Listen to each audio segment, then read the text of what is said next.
جس کا نتیجہ یہی ہے کہ وہ بغیر کسی دلیل و حجت کے رسول اللہ صلی اللہ علیہ وآلہ وسلم کی فرما برداری میں داخل ہو گئے اور اللہ پر ایمان لائے۔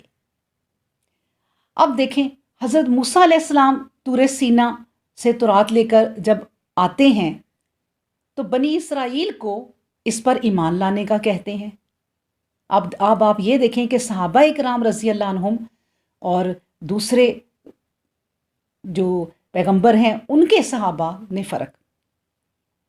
تو جب وہ تورات لے کر آتے ہیں تو بنی اسرائیل کو اس پر ایمان لانے کا کہتے ہیں، لیکن وہ جواب دیتے ہیں لن نؤمن لک حتی نری اللہ جہرۃ۔ وہ کہتے ہیں کہ جب تک ہم اللہ کو ظاہر میں نہ دیکھ لیں ہم کسی طرح تمہارا یقین کرنے والے نہیں۔ اللہ اکبر۔ اللہ تعالیٰ کی تمام مخلوق سے بہتر اور اشرف مخلوق انسان ہے، پھر انسانوں میں بہتر اور اشرف انبیاء علیہم السلام تھے، اور پھر انبیاء علیہم السلام میں عرفہ و اعلیٰ مقام ہمارے پیغمبر محمد رسول اللہ صلی اللہ علیہ وآلہ وسلم کا ہے۔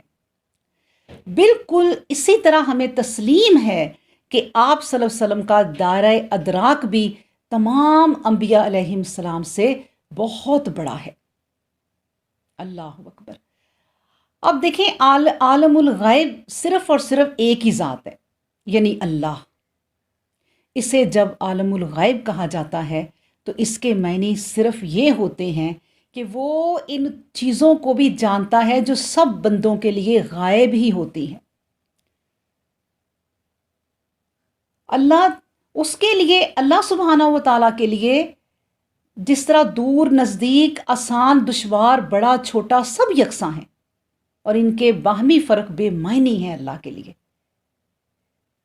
کوئی انسان کتنا ہی بڑا کیوں نہ ہو، ایک منزل پر پہنچ کر اس کے علم کی انتہا ہو جاتی ہے اور دائرہ غائب اس کا شروع ہو جاتا ہے۔ اللہ اکبر۔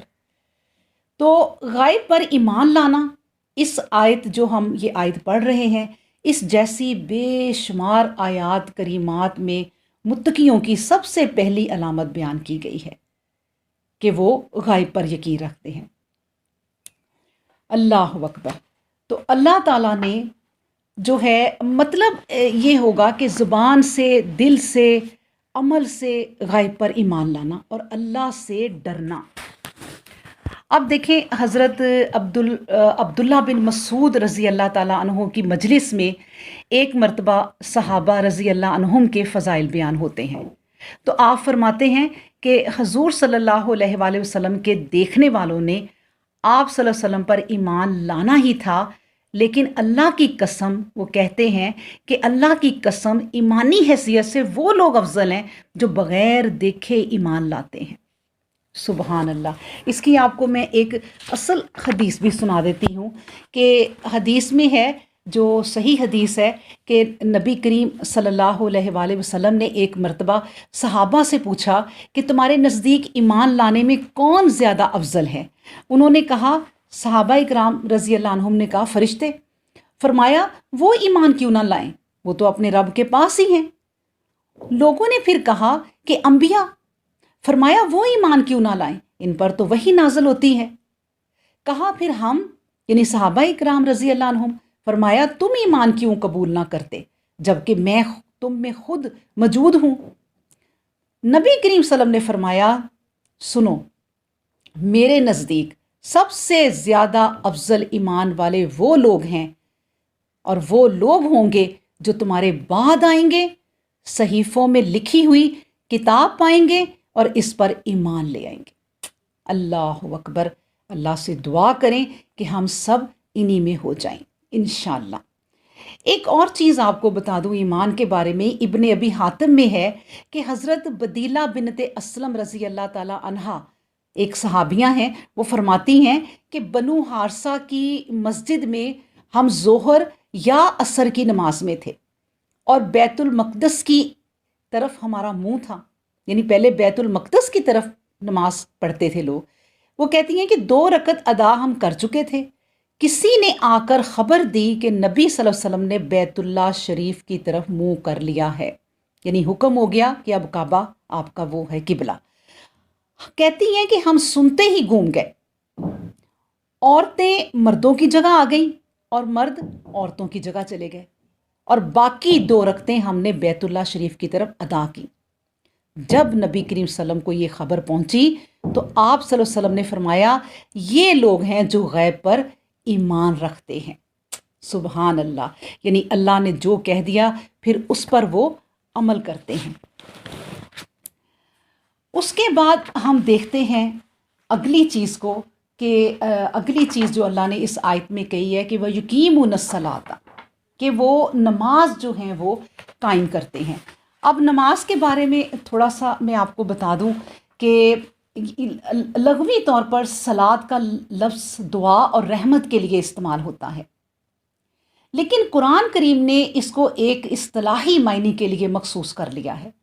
رسول اللہ صلی اللہ علیہ وسلم نے اپنے طرز عمل سے اس کی تفسیر بیان کر دی ہے، اور اب اس کا مطلب اس کے سوا کچھ نہیں ہو سکتا کہ وہ نماز ہے، یعنی نماز ادا کریں اس طرح کہ فرائض و واجبات، سنن و مستحبات کا اچھی طرح خیال ہو، اوقات کی پابندی ہو، تعدیل ارکان پیش نظر رہیں، اور رسول اللہ صلی اللہ علیہ وسلم کا ارشاد سامنے رکھو، وہ کیا؟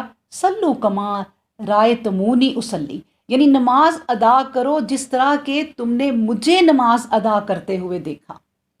اللہ اکبر۔ پھر اقامت نماز میں نماز کی تکمیل جو ہے وہ سوری اور مینوی ہر طرح کی آ گئی۔ کسی شے کی اقامت کرنے کے معنی عربی زبان میں یہ ہوتے ہیں کہ اسے اسی طرح ادا کیا جائے جو اس کے ادا کرنے کا حق ہے۔ ہمارے خیال کے مطابق ایک جامعہ تشریح جو ہے وہ یقیمون الصلاۃ کی صاحب جلالین نے اپنے 2 مختصر لفظوں میں کر دی ہے۔ وہ کیا ہے کہ ان دیکھے رب کے سامنے جھکنے، سر عبودیت خم کرنے، اس سے گہرا ربط و تعلق پیدا کرنے، اور خود افراد امت میں باہم نظم و ضبط پیدا کرنے کا بہترین ذریعہ نماز ہے، اور سب سے بڑھ کر امام کی مطابقت میں قومی زندگی کے لیے وہ سبق رکھا گیا ہے جس کو آج جو ہے کافی حد تک جو قوم مسلم ہے وہ اس کو پس پشت ڈال چکی ہے۔ اللہ اکبر۔ اچھا جی، ذرا ہم اور ذرا نماز پہ اگر غور کریں، میں آپ کے سامنے وہ رکھتی ہوں سورہ مزمل۔ جب سورہ مزمل نازل ہوئی، قوم اللیلہ الا قلیلہ، یعنی کا حکم جب ہوا کہ ظاہر ہے کہ اس میں صرف رسول اللہ صلی اللہ علیہ وسلم ہی مخاطب تھے، لیکن صحابہ بھی آپ صلی اللہ علیہ وسلم کے ساتھ شریک ہو گئے، یعنی راتوں کی نماز میں تمام شب یا شب کا اکثر حصہ اللہ کے حضور میں کھڑے رہتے، اور کھڑا ہونا تدبر و تفکر کا کھڑا ہونا ہوتا تھا، ایسے ہی کھڑا ہونا نہیں ہوتا تھا۔ یہ اس وقت کی حالت ہے جبکہ ابھی 5 نمازیں فرض نہیں ہوئی تھیں۔ جس وقت نمازوں کا حکم ہوا یعنی فرضیت نازل ہوئی تو صحابہ کرام رضی اللہ عنہم کی کیفیت یہ تھی کہ اپنے اپنے کاروبار کام دھندے میں مصروف ہیں کہ حی علی الصلاۃ کے الفاظ کان میں پڑے اور سب کچھ چھوڑ کر فوراً مسجد میں گئے۔ چنانچہ انہی کے متعلق کہا گیا ہے، رجال لا تلہم تجارت ولا بیع عن ذکر اللہ واقیم الصلاۃ۔ یہ سورہ نور ہے، یعنی وہ لوگ ہیں کہ جب اللہ کا نام سنتے ہیں تو اس پر قربان ہونے کے لیے تیار ہو جاتے ہیں۔ کوئی بڑی سے بڑی چیز بھی ان کو اپنی دل فریبیوں کا شیفتہ نہیں بنا سکتی۔ اب ہر مسلمان کا دیکھیں فرض ہے کہ جب وہ نماز پڑھے تو یہ بات سمجھ لے کہ جس طرح میں اس وقت حی علی الصلاۃ کے الفاظ سنتے ہی مسجد میں آ گیا ہوں، ایسے ہی جب کبھی اسلام کو میری زندگی کی ضرورت ہو تو میں فوراً اپنے آپ کو پیش کر دوں اور کوئی چیز بھی میرے لیے رکاوٹ کا باعث نہ بنے۔ اللہ اکبر۔ سوتے وقت ہر مسلمان اپنے ایمان اور اسلام کو دیکھے کہ اللہ کے ساتھ میں نے جو عہد باندھا ہے اس میں کسی قسم کی کمی تو نہیں پیدا ہو گئی، اور کیا میں اس کے نام پر اپنے آپ کو قربان کرنے کے لیے تیار ہوں۔ اور پھر کم از کم یہ تو یاد رکھے کہ حضرت عمر رضی اللہ عنہ نے فرمایا حاسبو قبل تحاسبو، یعنی ہر شخص اپنے لیے خود محتسب ہو جائے، اپنا محاسبہ کرے قبل اس کے کہ اس کا دوسرے لوگ اس پر حرف گیری کرے۔ وہ خود ہی اپنے عیوب کو دیکھے اور اصلاح کرنے کی صحیح کرے۔ اور سب سے بڑی بات یہ ہے کہ یہ ان الصلاۃ تنہا عن الفحشاء والمنکر، کہ نماز جو ہے وہ بے حیائی سے روکتی ہے اور نیکی کا حکم دیتی ہے۔ جب نماز انسان پڑھتا رہے گا تو ضرور انشاءاللہ تعالی نیکیوں کی طرف بھی آ ہی جائے گا۔ اللہ اکبر۔ پھر دیکھیں اگلی بات جو ہے آخری اس آیت کی، جو میں نے آپ سے کہا کہ 3 چیزوں پر یہ آیت جو ہے وہ قائم ہے۔ ایک پھر آخری ہے مما رزقناہم ینفقون، یہ بھی ان ایمان والوں کی بہت بڑی ایک خاصیت ہے۔ یعنی رزق کا لفظ جو ہے وہ کلام عرب میں بڑے وسیع معنی رکھتا ہے۔ اس کے اندر ہر قسم کی نعمتیں آ جاتی ہیں، خواہ ظاہری مادی ہوں، مثلا مال، جان، اولاد، یا پھر اس کے بعد علم و حکمت، فہم و فراست بھی اسی میں شامل ہے۔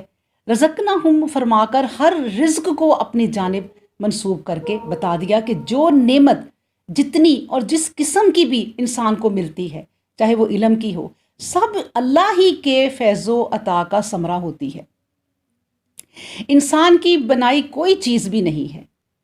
ینفقون یعنی متقیوں کی تیسری صفت یہاں بیان ہوئی ہے کہ وہ اللہ کی راہ میں جو ہے وہ حق کی راہ میں صرف کرتے ہیں، اللہ کی مخالفت، عدوان اور عصیان میں صرف نہیں کرتے، وہ اللہ کے متقی بندے ہیں۔ یہ متقیوں کی یہ تیسری صفت بھی بڑی اہمیت کی حامل ہے کہ وہ دنیاوی اغراض و مقاصد کو پس پشت ڈال کر صرف اللہ کی رضا کے لیے سب کچھ خرچ کرنے کے لیے تیار ہو جاتے ہیں۔ اللہ اکبر۔ دین کی خاطر جان و مال کی قربانی کرنا معمولی بات نہیں ہے، جب تک کہ انسان کا معاشی نقطہ نظر بالکل ہی تبدیل نہ ہو جائے۔ اللہ تعالیٰ نے جو خصوصیت بتائی ہے ان لوگوں کی کہ وَمِمَّا رَزَقْنَاهُمْ يُنْفِقُونَ، یعنی وہ جو متقیوں کی یہ تیسری صفت بڑی اہمیت کی حامل ہے کہ جس پر بات ہو رہی تھی کہ وہ دنیاوی اغراض و مقاصد کو پس پشت ڈال کر صرف اللہ کی رضا کے لیے کچھ خرچ کرنے کے لیے تیار ہو جاتے ہیں۔ لیکن اس کے برعکس میں آپ کو بتاؤں کہ مادہ پرست لوگ جو پیسہ حاصل کرنے کے لیے جیتے ہوں اور پیسے پر جان دیتے ہوں، اور جن کی نگاہ ہر وقت نفع و نقصان کی میزان پر ہی جمی رہتی ہو، کبھی اس قابل نہیں ہو سکتے کہ مقاصد عالیہ کے لیے کچھ کر سکے۔ وہ بظاہر اخلاقی مقاصد کے لیے کچھ خرچ کرتے بھی ہیں تو پہلے اپنی ذات یا اپنی برادری یا اپنی قوم کے مادی منافع کا حساب لگا لیتے ہیں۔ اس ذہنیت کے ساتھ انسان اس دنیا کی راہ پر ایک قدم بھی نہیں چل سکتا، جس کا مطالبہ یہ ہے کہ دنیاوی فائدے اور نقصان سے بے پرواہ ہو کر محض اللہ کا کلمہ بلند کرنے کے لیے اپنا وقت، اپنی قوتیں اور اپنی کمائیاں خرچ کرو۔ ظاہر ہے کہ ان لوگوں کی نظر اور وسعت، حوصلے میں فراخی، دل میں کشادگی اور سب سے بڑھ کر خالص رضا الہی کی طلب ہی ان کو اس راہ کی طرف لے آتی ہے کہ وہ جو کچھ خرچ کرنا چاہتے ہیں صرف اللہ کی راہ میں خرچ کرنا چاہتے ہیں، اور صرف اللہ کی خوشنودی حاصل کرنا ان کا مقصد ہوتا ہے۔ اللہ اکبر۔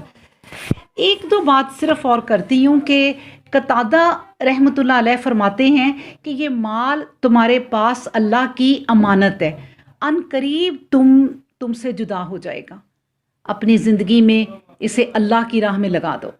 اللہ اکبر۔ اور میں آپ کو یہ بھی بتاتی چلوں کہ قرآن کریم میں اکثر جگہ نماز کا اور مال خرچ کرنے کا ذکر ملا جلا آتا ہے، اس لیے نماز اللہ کا حق اور اس کی عبادت ہے، جو اس کی توحید، اس کی ثنا، اس کی بزرگی، اس کی طرف جھکنے، اس پر توکل کرنے، اس سے دعا کرنے کا نام ہے، اور خرچ کرنا مخلوق کی طرف احسان کرنا ہے جس سے انہیں نفع پہنچے۔ اللہ اکبر۔ زیادہ تر اس کے جو حقدار ہیں وہ اہل و عیال ہیں اور غلام ہیں، پھر دور والے اجنبی، لہٰذا تمام واجب خرچ، اخراجات اور فرض زکوٰۃ اس میں داخل ہیں۔ اللہ اکبر۔ اللہ تعالی ہمیں پڑھنے کی اور اس پر عمل کرنے کی توفیق عطا فرمائے۔